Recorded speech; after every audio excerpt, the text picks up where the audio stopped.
सो ये guys welcome back to new video on RS play super. देखो पिछले video में मैंने तुम लोग को बताया था, यानी कि पिछले वाले मांगा रिव्यू में बताया था कि क्यों बोनी का बाप यानी कि कुमा और उसकी माँ यानी कि जिनी का मिलन नहीं हो सकता, क्योंकि वो फिजिकली पॉसिबल ही नहीं है। और मुझे नहीं पता था कि ओडा सेंसे शायद मेरी वीडियो देख देख के उन्होंने इसका आंसर ले आया है। ऑल्दो मैं यहाँ पर फालतू बातें कर रहा हूँ, बट जिस हिसाब से इस बार के स्पॉयलर्स आए हैं मुझे और भी ज्यादा दुख हो रहा है कि आखिर कुमा को और क्या क्या देखना पड़ा अपनी जिंदगी में। और जहाँ पर मैंने पिछले वाले मांगा रिव्यू में बताया था, जब कुमा के बाप के बारे में बात हो रही थी कि कैसे उसकी माँ के साथ इन लोगों ने सेक्सुअल हरासमेंट किया था, पॉसिबली कुमा की माँ के साथ सेलेस्टियल ड्रैगन्स ने रेप वगैरह किया था। और ये मेरा सिर्फ एक स्पेकुलेशन था कि ओडा सेंसे डायरेक्ट नहीं बताते हैं, बट इधर उधर से दिखाने की कोशिश करते हैं मांगा में। और फाइनली जब ये चैप्टर आ जाएगा और तुम इसे पढ़ लोगे तो ये चीज प्रूव हो जाएगी कि जितनी भी फीमेल कैरेक्टर्स थे, फिर चाहे वो बो हैंकॉक हो या फिर उसकी बहन या फिर कुमा की माँ हो गई या फिर बोनी की माँ हो गई, इन सभी के साथ सेलेस्टियल ड्रैगन्स ने बहुत बहुत बुरा काम किया, क्योंकि ऑब्वियसली ये औरत है, इनसे फिजिकल लेबर तो करा नहीं पाएंगे, तो तुम्हें पता ही है कि ये लोग इसके साथ क्या करेंगे। एंड उसी के साथ स्टार्ट करते हैं आज की video, the spoilers of chapter number 1098, जिसका टाइटल होने वाला है बोनीज birth.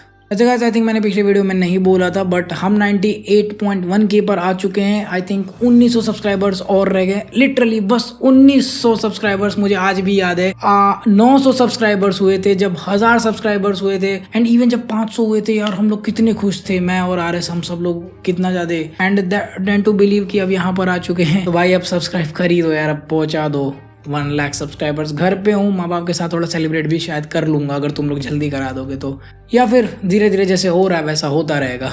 So let's get on with the video.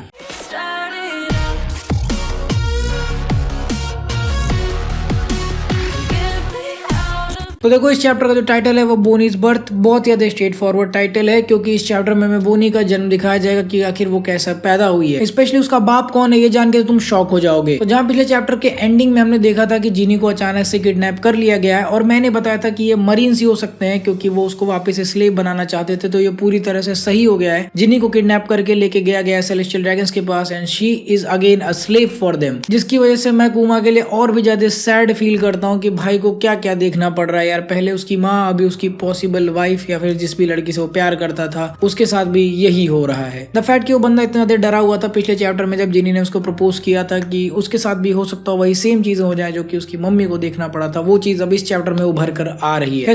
किसी को छोड़ते तो नहीं है, वो उनकी जान ही लेकर मानते हैं, लेकिन जिनी को 2 साल के बाद इन लोगों ने छोड़ दिया सरप्राइजिंगली, क्योंकि उसको एक जानलेवा बीमारी हो गई थी। देखो ऐसा होने की पॉसिबिलिटी है कि यही सेम जानलेवा बीमारी में भी रॉजर को भी थी। जिनी यहाँ से छूटते ही सबसे पहले इसने कुमा को कॉल किया। आई थिंक ये इसकी लास्ट कॉल थी मरने से पहले, ऑल्दो कॉल खत्म होते ही वो मरी नहीं, और इस कॉल को सुनते ही कुमा तुरंत जिनी के पास पहुंच जाता है। फोन पर बात करते करते ही कुमा को उसका लोकेशन पता चल जाता है और वो खुद को वहां पर टेलीपोर्ट कर लेता है, जिसके बाद लेकिन फिर भी अब बहुत ज्यादा लेट हो चुका था, ऑलमोस्ट जिनी मौत के कगार पर थी। जैसे ही कुमा वहां पर पहुंचता है, जिनी उससे थोड़ी बहुत बातें करती है। अभी क्या बातें हुई है ये चैप्टर आने के बाद ही पता चलेगा, लेकिन अपना आखिरी शब्द लेने के साथ ही वो अपना दम तोड़ देती है। एंड उसके हाथ में एक बेबी होता है जिसको हम आज के टाइम पे बोनी के नाम से जानते हैं, और उसे भी यही सेम बीमारी है। और यहीं से हमें ये चीज कंफर्म हो जाती है कि जो अपनी बोनी है वो बायोलॉजिकल डॉटर नहीं है कुमा की, यानी कि कुमा की खुद की बेटी नहीं है, इसका बाप कोई और है, बट कुमा ने इसको हमेशा अपने बच्चे के जैसे ही पाला हुआ है। बिल्कुल ये उसको उतना ही प्यार करता है जितना ये जिनी से प्यार किया करता था, एंड उसी वजह से उस पॉइंट के बाद उसी ने उसको पाला हुआ है। खैर उसी के साथ एक चीज और कंफर्म हो गई है कि उस समय के टाइमलाइन के हिसाब से अगर तुम देखोगे तो प्रेजेंट की जो बोनी है उसका एज आएगा 12 ईयर्स, एंड इसी वजह से जो अभी हम बोनी को देखते हैं वो 12 साल की ही है, यानी कि शवोंडी आर्क में जो हमने बच्ची देखी थी वही उसका रियल फॉर्म है। अपने फ्रूट की वजह से वो अपने एज को मैनिपुलेट कर सकती है, जो कि मुझे सोचने पे और भी ज्यादा मजबूर कर देता है कि एक 12 साल की बच्ची अब एक्चुअली में पायरेसी वर्ल्ड में निकल आई है सिर्फ इसीलिए ताकि वो अपने बाप को खोज। देखो already throughout the egghead arc ये चीज बहुत हद तक लग रही थी कि बोनी की जो रियल एज है वो बहुत ज्यादा कम है, क्योंकि हर कोई उसे बच्चा बच्चा कहकर बुला रहा था। इस समय जो हमारे पास बोनी जिस हालत में फंसी हुई है, मुझे देखकर लग भी नहीं रहा कि उसकी जान बचेगी। अपना जो सैटर्न है वापिस से वही औकात दिखा रहा है, कुमा की पूरे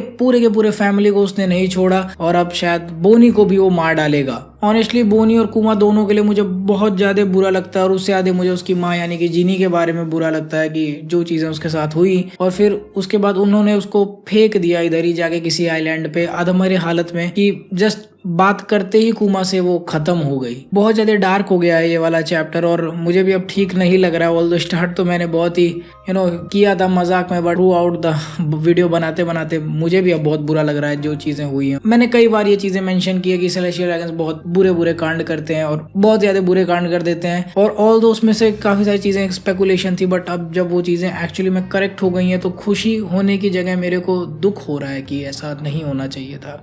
यार इसी के साथ मेरे मन में एक सवाल और आ रहा है कि आखिर कुमा ने खुद को साइंटिफिक एक्सपेरिमेंट के लिए ऑफर क्यों किया, क्योंकि अब तो उसके पास कोई ऑप्शन बचा भी नहीं है। और जहाँ तक मेरे को लगता है पॉसिबली वो इसीलिए गया होगा क्योंकि बोनी की जो बीमारी है उसको क्योर नहीं किया जा सकता। मैं सच बता रहा हूँ, कल को अगर मंकी डी ड्रैगन जाके इन सेलेस्टियल ड्रैगन्स के हाथ पैर काट काट के भी अगर इनको टॉर्चर करेगा ना, मैं इतना ज्यादा खुश होऊंगा कि मैं बता नहीं सकता तुम्हें। और उसी के साथ मेरे दिमाग में एक चीज और आती है, फिगारलैंड गार्लिंग जो है क्या चूतिया आदमी है यार, ये इन्हीं के लिए काम करता है कुछ, और ये मरीन्स भी ऐसे लोगों के मरने के लिए तैयार है वे। और गार्प कैसे भाई, गार्प तू इन लोगों के सामने कैसे काम कर सकता है यार इतनी बुरी चीजें करने के बाद? किस चीज का पीस प्रोटेक्ट करता है ये गार्प, और क्या चीज है मुझे समझ में नहीं आता। अपने बेटे मतलब जिसको ये बेटा मानता था उसको इसने बचाया नहीं, जो लोग बाकी लोगों के साथ सेक्सुअल असॉल्ट कर रहे हैं उनके साथ उनके नीचे काम करने को रेडी है। मुझे समझ में नहीं आ रहा कि गार्प को चाहिए क्या। इस चैप्टर के बाद सच में मुझे कैरेक्टर्स के ऊपर सवाल उठने लगेगा कि आखिर ये लोग चाहते क्या है, ओवरऑल कौन सा जस्टिस ये प्रोटेक्ट करना चाहते हैं, क्योंकि जिनके नीचे तो ये काम कर रहे हैं, जिनकी ये लोग चाटते हैं, उनको तो जस्टिस से कोई लेना देना ही नहीं। क्या ट्रॉमा भी खत्म नहीं हुआ है। एंड ऑफ द चैप्टर में वही किंग वापस आ जाता जिसको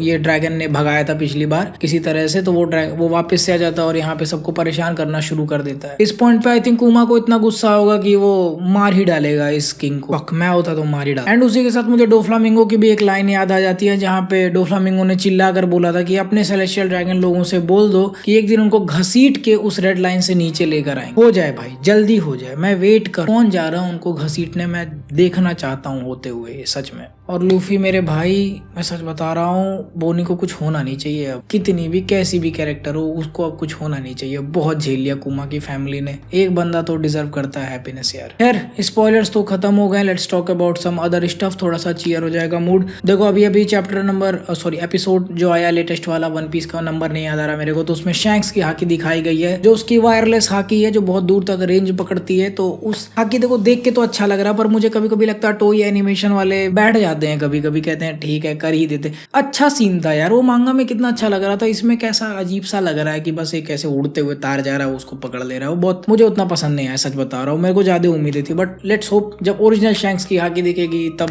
थोड़ा अच्छे से ये लोग animate. And then talking about volume number 107 जो अभी लेटेस्ट आया, इसका SBS रिकॉर्ड हो चुका है, कल वो अपलोड हो जाएगा पॉसिबली आई थिंक। तो उस वाले SBS में एक चीज क्लियर कर दी गई है कि जो COC किंग करके लिखा हुआ था किसी कवर पेज में सांजी वाला, वो मुझे याद है कि कवर पेज का नंबर नहीं याद आ रहा, बट वो मैं वीडियो में मेंशन करना ही भूल गया था जब मैंने वो उस चैप्टर का ब्रेकडाउन किया था। और फिर जेंटली मेरे को कॉल करके बोलता कि भाई तूने ये देख मिस कर दिया, बट मेरे को नहीं पता ये क्या मायावी शक्तियां हैं क्या भाई इनचोद। ये जो COC किंग है एक्चुअली में मिसप्रिंट हो गया था उस समय, मुझे यकीन नहीं हो रहा है शुएशा इतनी बड़ी कंपनी इनसे मिसप्रिंट कैसे हो सकता है। खैर ये कुकिंग है, it is no more COC king. तो अगर तुम लोग सोच रहे थे कि सांजी को कंकुरेट्स हाकी मिलेगा तो आई डोंट थिंक सो, फिलहाल के लिए तो आई डोंट थिंक सो कि उसको मिलने वाला है। सबको बांट दोगे तो मजा कहां से आएगा, कुछ ही लोग के पास है ना, ये तो उन्हीं के पास रहने दो। And talking about other anime news, तो अभी अटैक ऑन टाइटन का भी एपिसोड आ चुका है, मैंने देख लिया, उसके ऊपर वीडियो भी बना दिया, अगर तुम लोग नहीं देखे हो तो जाके उसको देख सकते हो। और वो देख के मुझे बहुत अच्छा भी लगा और बुरा भी लगा, क्योंकि अब अटैक ऑन टाइटन का वेट नहीं कर पाएंगे, द एंड वाला पेज एक्चुअली में फील होता है। And last but not the least, दिसंबर में ज़ॉम्बी 100 वापस से रिज्यूम हो जाएगा, उसका पार्ट 2 वापस से एयर होना स्टार्ट हो जाएगा। आई थिंक मैंने पार्ट 1 से पूरा कैचअप नहीं किया, तो जाके उसी को देखूंगा। अभी तो खैर 3 बज रहे हैं, अब तो सोने जाऊंगा, बट कल सुबह उठ के उसी को कंटिन्यू करूंगा, या फिर सोच रहा हूँ bleach 1000 year blood war arc खत्म करूं पहले। Well whatever that is, I am looking forward to read the new chapter, क्योंकि इट इज वेरी सैड। अभी तक मैं वो बोल नहीं पा रहा हूँ। I guess that was it for this video. I will see you guys in the next one, so until next one, play on.